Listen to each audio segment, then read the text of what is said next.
Seven से classes में आप लोगों का बहुत बहुत स्वागत करता हूं। आज मैं चैप्टर लेके आया हूं आप लोगों को ठोस अवस्था। ये कक्षा 11 रसायन विज्ञान का बहुत ही महत्वपूर्ण टॉपिक है, ठोस अवस्था। ठीक है, तो ठोस अवस्था में आप लोगों को बताऊंगा मैं कि सबसे पहले ठोस क्या होता है। तो ठोस आप लोगों को पता है अच्छी तरह से, ठोस क्या होता है। पदार्थ की वह अवस्था होती है जिसमें जो कण होते हैं पदार्थ के, वो प्रबल अंतर आणविक बल द्वारा आपस में जुड़े होते हैं। ठीक है, उसमें जो और विस्थापन उपकरणों का जो होता है गति नहीं कर पाते, जिस कारण से वो कैसी अवस्था में चले जाते हैं, ठोस अवस्था में। ठीक है, तो ठोस के कुछ महत्वपूर्ण गुण होते हैं, उन गुणों को आप लोग अच्छे से समझ लो। पहली चीज क्या है, ठोस। तो ठोस आप लोगों ने पिछली कक्षाओं में पढ़ा होगा अच्छी तरह से। ठोस क्या होता है, ठोस आप लोगों को अच्छी तरह से पता है, पिछली कक्षाओं में आप लोग पढ़ के आए हैं। बस मैं थोड़ी सी आप लोगों को समझा देता हूँ, उसके आगे आप लोगों को टॉपिक बताता हूँ। तो ठोस में सबसे पहले क्या होता है, इनमें प्रबल अंतर आणविक बल होता है।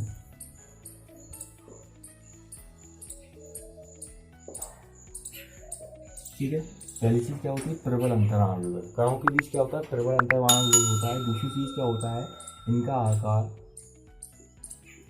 आयतन, ये कैसे होते हैं, ये निश्चित होते हैं। कैसे होते हैं, ये निश्चित होते हैं। और ठोस की तीसरी चीज होती है, ठोस कैसे होते हैं, कठोर होते हैं। ठीक है, और फिर इसके बाद इनका क्वथनांक कैसा होता है, उच्च होता है। कैसा होता है, उच्च होता है। ठीक है, ठीक है। और ठोसों में और भी बहुत सारी चीजें होती हैं। ठीक है,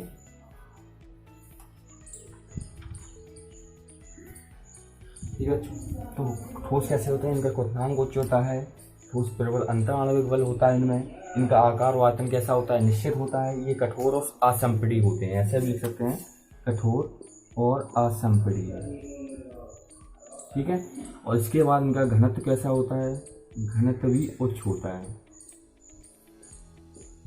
ठीक है, तो ये बच्चों तो ठोस पदार्थों की क्या है, विशेषताएं, लक्षण है। तो आप लोगों ने पिछली कक्षाओं में ठोस द्रव गैस अच्छे से पढ़ा होगा, तो मैं इसको पूरी डिटेल से नहीं पढ़ा रहा हूँ, आप लोगों को अच्छा आता होगा ठोस क्या होता है। लेकिन अब इसकी मुख्य टॉपिक क्या है, इसकी मुख्य विशेषता क्या है, और मुख्य इसकी इस ठोस अवस्था का मुख्य टॉपिक क्या है, उस चीज़ को मैं आप लोगों डिस्कस करूंगा। ठीक है, तो आप लोगों को ये चीज़ समझना है। ठीक है, वैसे मैंने इस लाइन को इस प्रकार से दर्शाया कि आप लोगों को इन दोनों के बीच अंतर समझ में आ जाए। ठीक है, बस आप लोगों को अगर इनके लक्षण क्रिस्टलीय ठोसों के, उनके क्रिस्टलीय ठोसों के अंतर आप लोगों को समझ में आ गए, इन दोनों के गुण आप लोगों को समझ में अगर आ गए, तो क्रिस्टलीय ठोस और अक्रिस्टलीय ठोस आप लोग कभी नहीं भूलोगे। ठीक है, वैसे मेरे बच्चों, क्लास के बच्चों को उन्होंने अच्छी तरह से पता है क्रिस्टलीय ठोस और अक्रिस्टलीय ठोस क्या होते हैं। और जो बच्चे नहीं जुड़े हुए हैं चैनल पे, सबसे पहले मैं क्या चाहता हूँ, पहले प्लीज़ चैनल को सब्सक्राइब कीजिए, लाइक कीजिए, शेयर कीजिए, और देखिए क्रिस्टलीय ठोस और अक्रिस्टलीय ठोस में क्या अंतर होता है। सबसे पहली चीज़ क्या होती है क्रिस्टलीय ठोसों में, क्रिस्टलीय ठोसों में पहली चीज़ होती है हमारी, इसमें जो होता है, इसमें जो कणों की जो व्यवस्था होती है वो होती है द्विपरासी। अब ये बहुत इंपॉर्टेंट है। ठीक है, द्विपरासी कणों से कैसी होती है, द्विपरासी। उसमें जो होती है वो होती है लघुपरासी। कणों की जो व्यवस्था होती है, क्रम होता है, वो इसमें कैसा होता है, द्विपरासी, इसमें कैसा होता है, लघुपरासी। तो पहले आप लोगों को एक चीज़ समझना अच्छे से पता है कि द्विपरासी और लघुपरासी क्या होता है। तो आप लोग पहले एक चीज़ समझ लो कि द्विपरासी होता है कि एक ऐसा क्रम, एक लंबा क्रम, जिसमें जो कण होते हैं निश्चित क्रम में रखे हों और लंबी दूरी तक रखे हों। कैसे, निश्चित क्रम हो और लंबी दूरी तक होते, उसे बोलते हैं द्विपरासी। और कणों की वह व्यवस्था लघुपरासी में बोलेंगे हम, कि जिसमें कण क्या होते हैं, कम दूरी पर होते हैं और अनिश्चित क्रम में होते हैं, उसे हम बोलते हैं लघुपरासी। द्विपरासी की तरह से एग्जाम्पल बता दूं, जैसे किसी कमरे में टाल्स बिछी हुई, एक ब्लैक और वाइट दो, मतलब काली और मतलब एक सफ़ेद, दो कलर की हमारे पास टाल्सें हैं। तो एक क्रम बाई क्रम चल, जैसे एक काली फिर सफ़ेद, एक काली फिर सफ़ेद, एक काली फिर, पूरे कमरे में इसी प्रकार बिछी हो, एक क्रम बाई क्रम, तो उसे हम बोलेंगे द्विपरासी। और लघुपरासी में वही टाल्सें या तो काली काली हो या तो सफ़ेद सफ़ेद हो, एक कोई निश्चित क्रम ना हो, उसे हम बोलेंगे लघुपरासी। तो इसे बोलते हैं द्विपरासी में निश्चित क्रम, अधिक दूरी पर और एक निश्चित क्रम में। जिसमें इसमें लिखेंगे हम निश्चित क्रम, कणों का कैसा क्रम है, निश्चित क्रम। ठीक है, और इसमें हम बोलेंगे, ठीक है, अनिश्चित क्रम। ठीक, अब दूसरी चीज होती है इसमें, इसका जो शीतलन वक्र बनता है वो कैसा बनता है, असतत बनता है, असतत। ठीक है, और इसका जो शीतलन वक्र बनता है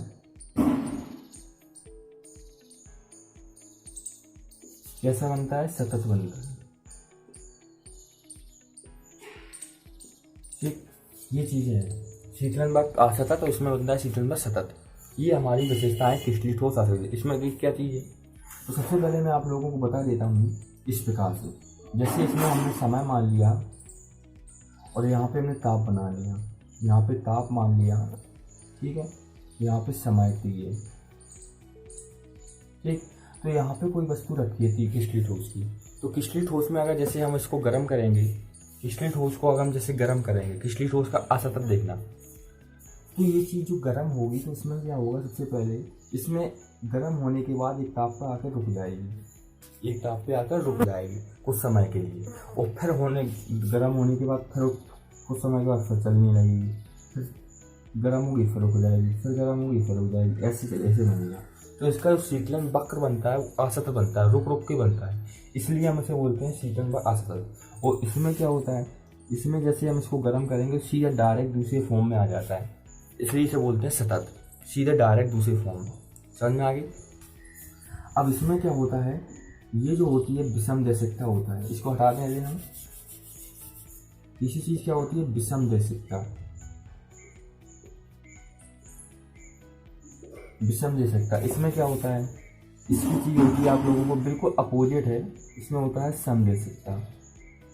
देखो इस चीज को अच्छे से समझ लो। जैसे मैंने यहाँ पे दो प्रकार के कण लिए, ए और बी, और एक निश्चित क्रम में रखे,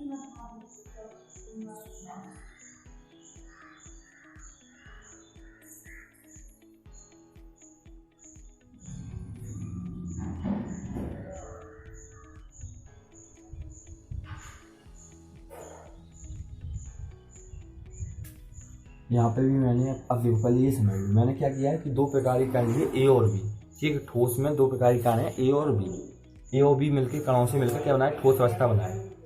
अब इसमें देखो विषम दैशिकता कैसी, तो सबसे पहले अगर हम जैसे इसमें से एक प्रकाश की किरण को निकालेंगे तो इसका जो परिणाम होगा, और यहाँ से एक प्रकाश की किरण निकलेगी तो इसका जो परिणाम होगा, इन दोनों का जो परिणाम देखना आप लोग, तो इसका जो परिणाम होगा माना कि कितना होगा, ए बी से निकल के जा रही है किरण, तो इसका परिणाम क्या होगा, ए बी होगा। और ये जो किरण देखो कहाँ से, बी बी बी ए, तो इसका परिणाम क्या होगा, बी बी लिख सकते हो। तो इसका परिणाम अलग अलग आया, तो इसलिए इसे बोलते हैं विषम दैशिकता। इन दोनों की दिशा कैसी होती है, अलग अलग होती है। और इसमें देखो सम दैशिकता हमें अनिश्चित क्रम में लेना पड़ेगा, दो कण है इसमें भी ए और बी।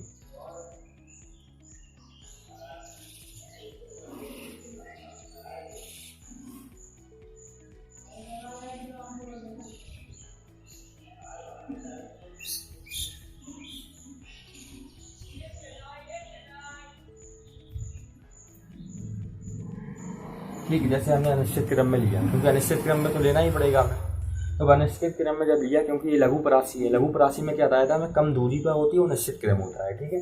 अब इसे यहाँ ए बी क्रम के दो हमने क्रम लिए, ठोस अवस्था है। अब इसमें सम दैशिकता कैसे, जैसे यहाँ पे प्रकाश की किरण निकलेगी तो इसका क्या होगा, अनिश्चित होगा, क्योंकि हमें पता नहीं कौन से क्रम से निकल रहा है, कैसा होगा, अनिश्चित होगा।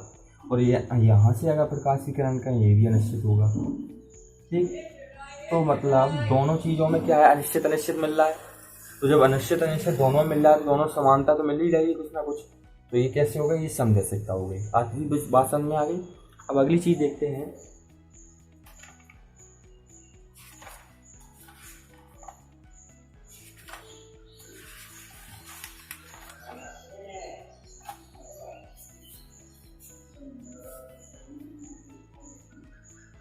ठीक। इसमें देखो सारी धातुएं आ जाती हैं। इसके एग्जाम्पल में जैसे हमने कॉपर है, आयरन है, ठीक, शक्कर है, नमक है, ये सारी चीज़ें इसमें आ जाएंगी किसली ठोस में। और इसके एग्जाम्पल में अगर हम लें तो इसके एग्जाम्पल में क्या होगा, यहाँ पे लिख लेते हैं, इसके एग्जाम्पल में क्या होगा, जो इसके एग्जाम्पल में होगा प्लास्टिक है, रबड़ है, ठीक है, कांच है। एक चीज और यहाँ को, इसको हम बोलते हैं अतिशीतल द्रव्य भी बोलते हैं। क्या बोलते हैं, अतिशीतल द्रव्य। अतिशीतल द्रव्य क्या होता है, तुमने आप लोगों ने अब जब देखा होगा अतिशीतल द्रव मतलब होता है कि जब पुराने मकानों में जब खिड़की देखी होगी, खिड़की में क्या होता है, ऊपर के साइड का जो कांच होता है और नीचे साइड का कांच अलग अलग रंग हो जाता है।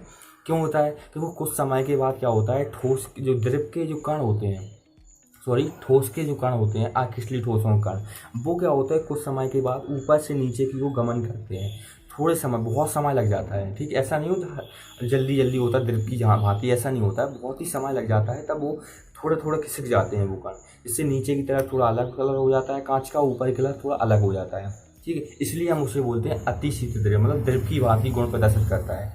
तो आकृष्टीय ठोस और क्रिस्टलीय ठोस आप लोगों को अच्छे से समझ में आ गए होंगे, मैंने आशा करता हूँ। जैसे इसमें पहली चीज़ आप लोगों को समझना है दीर्घपरासी, इसमें लघुपरासी। ये निश्चित क्रम होता है, बहुत दूरी तक होता है, निश्चित क्रम कम दूरी पर होता है। ये शीतलक असतत, जिस प्रकार में बताया था, शीतलक सतत मतलब इसे जैसे गर्म करेंगे वैसी दूसरी अवस्था में चला जाएगा। विषम दे सकता है, जैसे अभी हाल बताया मैंने। सम दे सकता है, ये प्रकार है। इसका है कॉपर, आयन, सारी धातुएं, शक्कर, नमक। इसमें क्या हो सकता है, प्लास्टिक, रबड़, कांच। ये आकृष्टीय द्रव होता है। तो ये दो प्रकार के होते हैं कांच, मुख्य रूप से क्रिस्टलीय और आकृष्टीय। आप लोगों को समझ में आ गया अच्छे से? अगर आप लोगों को समझ में आ गया तो वीडियो को लाइक और सब्सक्राइब करना मत भूलिए, ठीक है। अब नेक्स्ट क्वेश्चन में आप लोगों को मिलते हैं, ठीक है, नेक्स्ट टॉपिक में मिलते हैं।